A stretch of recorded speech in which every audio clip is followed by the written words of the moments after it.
From the wind-swept deserts and arid tundra of Hydaelyn, to the ancient primeval forests of Gridania, to the seaside cliffs of La Noseca infused with the very soul of piracy, the more exotic locales, awash in wonder and mystery.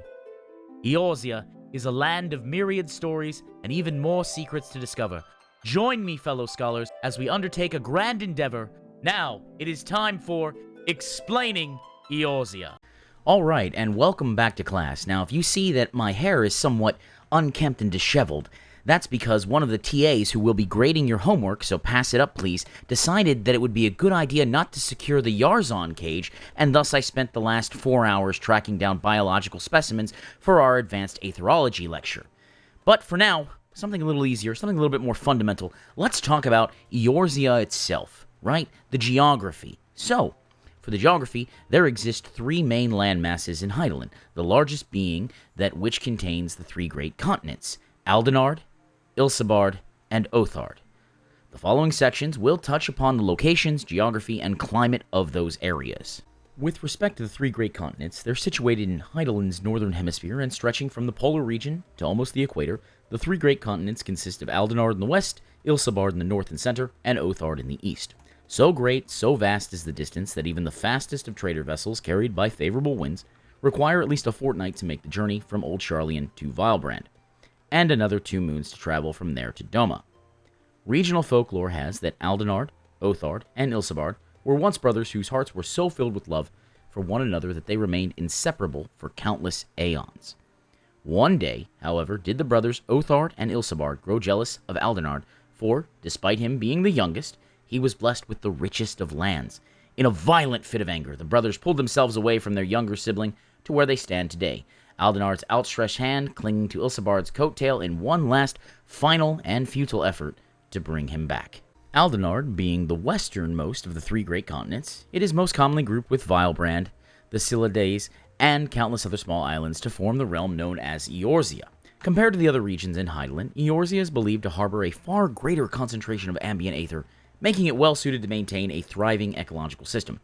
Drawn to the fertile land and abundant fauna, mankind has long held a presence in Eorzea, and it is from here that many of history's greatest civilizations have risen. However, this is not without a drawback. The abundance has also led to strife, and the wars to control the realm have seen many of those self-same civilizations fall. Hence, there's a reason why we learn about the ancient floating city of Nim and the scholarly arts from Old Charlian, and why we learn about Eorzean politics in a modern sense from Old Charlian. Time will cause these civilizations to decay, collapse, and new civilizations will take their place. Our own civilization here in Charlian is not exempt from this cycle.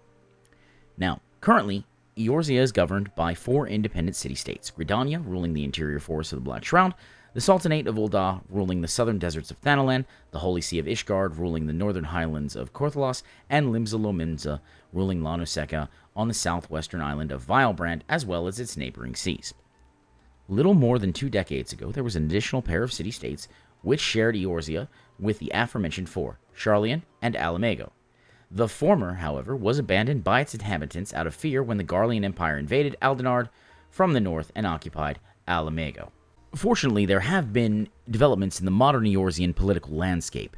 Alamago has been liberated by an alliance of Gridania, Ul'dah, and Limsa, along with the Scions of the Seventh Dawn, and the person known as the Warrior of Light.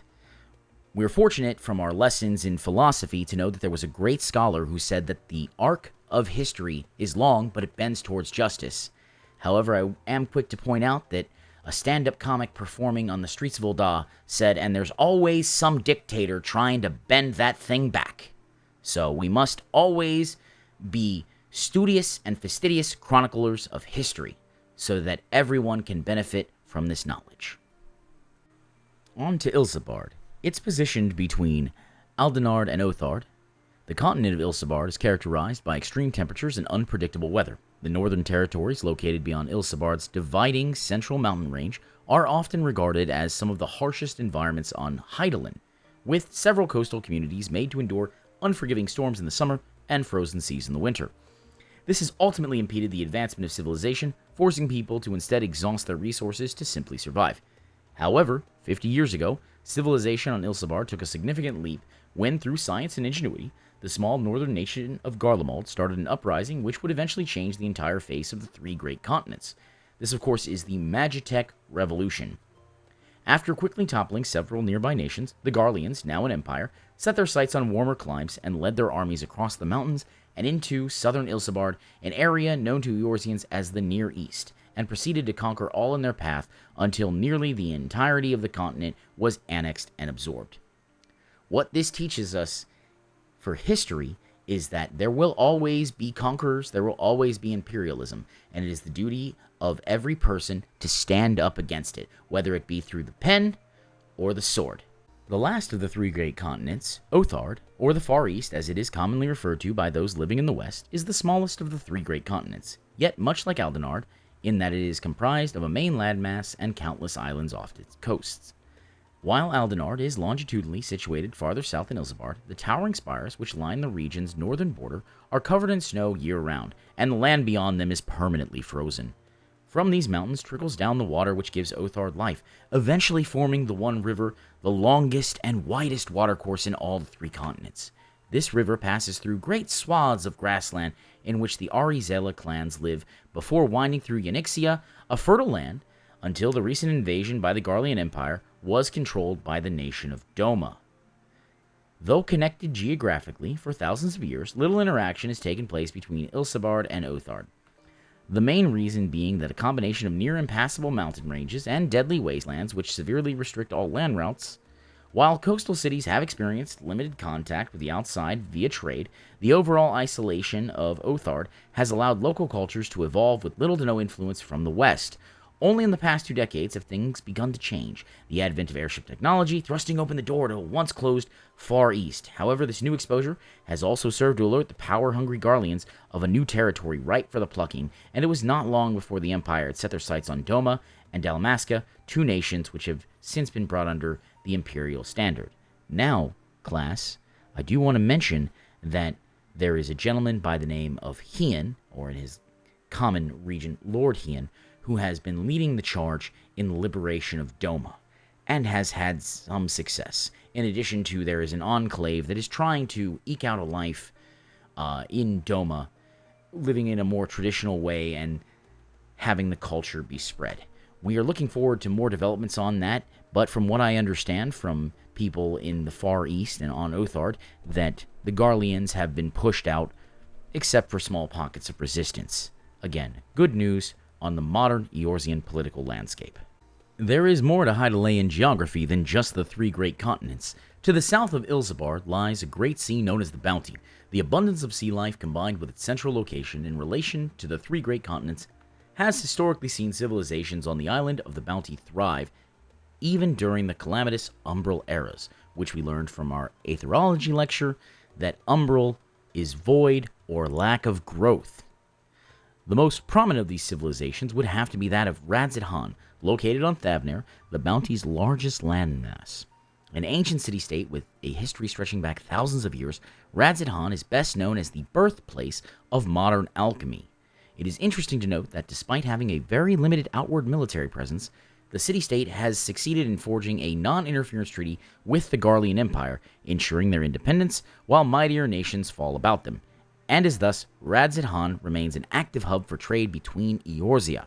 However, it has been noted by some that the treaty was only formed so that Garlemald could obtain items from Eorzea via Thavner, as official trade between the regions was frozen after the Empire's failed invasion 20 years past. Now, there is speculation, papers, and some very prominent dragonologists have noticed that there is dragon activity in Thavner, which is strange because we would recommend and understand tactics against Biasts and Wyverns, but not full-blooded dragons. They tend to prefer colder climes.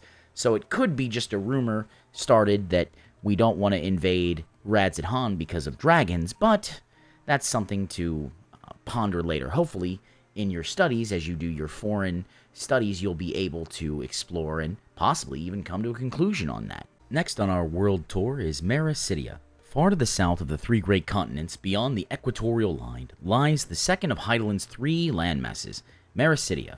5 millennia ago, at the close of the Third Astral Era, the Allagan Empire, unsatisfied with controlling merely Aldenard, Ilsabard, and Othard, set their sights to the south and began an invasion that would end with nearly the entire continent being rendered a wasteland. While some areas remain uninhabitable even today, those which have been repopulated remain recluse and very rarely welcome contact with civilizations of the northern hemisphere, oftentimes attacking any who approach, whether it be by sea or air. Because of this fact, very little of this region is known, including even its most basic geographical information. Listen, I appreciate your desire to dedicate your lives to learning, but you have to make it back in order to make sure your chronicles are published. If anyone is going down there to Merasadia to chronicle the geography, the lore, the customs, anything anthropological, please be careful. And I would honestly, until we can establish friendly ties, probably recommend against it.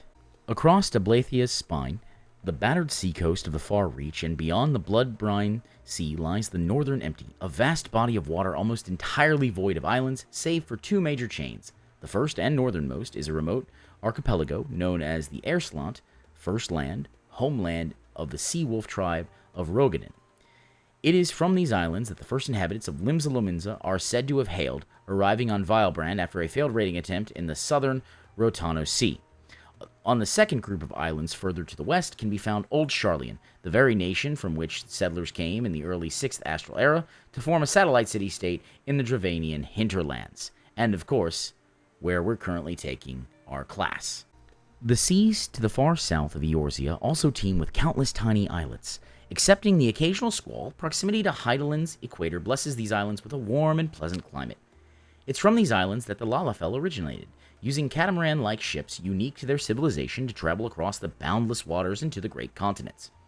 Interaction between Eorzea and the southern isles is remarkably abundant, with most trade going through Limsa Lominsa and its busy ports. It's also well documented that the Arcanima, the school from which Arcanists draw their craft, originated in these isles and was brought to Vilebrand by Lalafellan immigrants to the realm.